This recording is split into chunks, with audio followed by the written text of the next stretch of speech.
Hey everyone, today's video is going to cover a spoiler, though not a big one, from episode 3 of Rings of Power, and this was my absolute favorite moment to see, and that was the sword Narsil being given to Elendil, the future High King of Numenor. With the introduction to Numenor, which looks absolutely beautiful by the way, we also got to meet these legendary characters of Elendil and his son Isildur. And if you don't remember them from The Lord of the Rings, this father and son duo led the men of Numenor alongside the Noldor against Sauron in a great battle on the slopes of Mount Doom.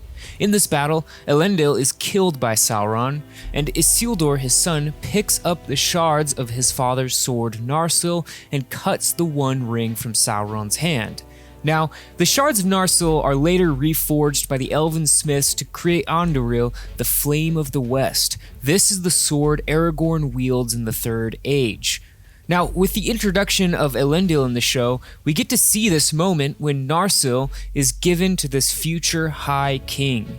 So, what is the history of this sword? Well, it starts in the First Age, and, well, there's not much between the First Age and the Second Age that we know of. The sword was forged in the First Age by the dwarven smith Telkar of Nogrod. Nogrod was one of 2 dwarven cities in the Blue Mountains.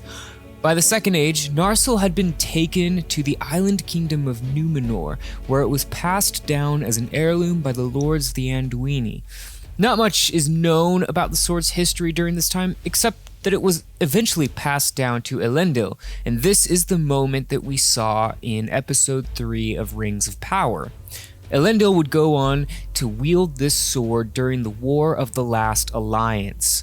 The timeline of this show is a bit awkward concerning Elendil and by extension the other Numenorian characters we know, because technically speaking, the Rings of Power were forged in the year 1500 of the Second Age, but Elendil was born in the year 3119 of the Second Age, so right away we're dealing with a 1600-year gap that appears to be compressed together for Amazon's show. Now, I don't raise this point to talk down on the show, that's not the point of this channel or this video. My point is that since they've taken some liberties with Tolkien's timeline, could they be taking some liberties with the events that lead to the War of the Last Alliance?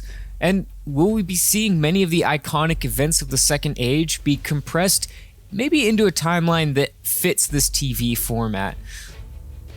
Anyways, that's just one thing that I'm excited we got to see was Narsil being handed to Elendil. I love this sword and what it means and what it would go on to mean later in the Third Age when it's wielded by Aragorn.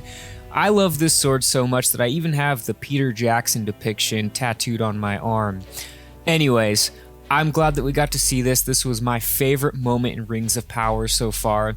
If you liked this video, be sure to leave a like. It really does help the video get shared around, and have a great day, my friends.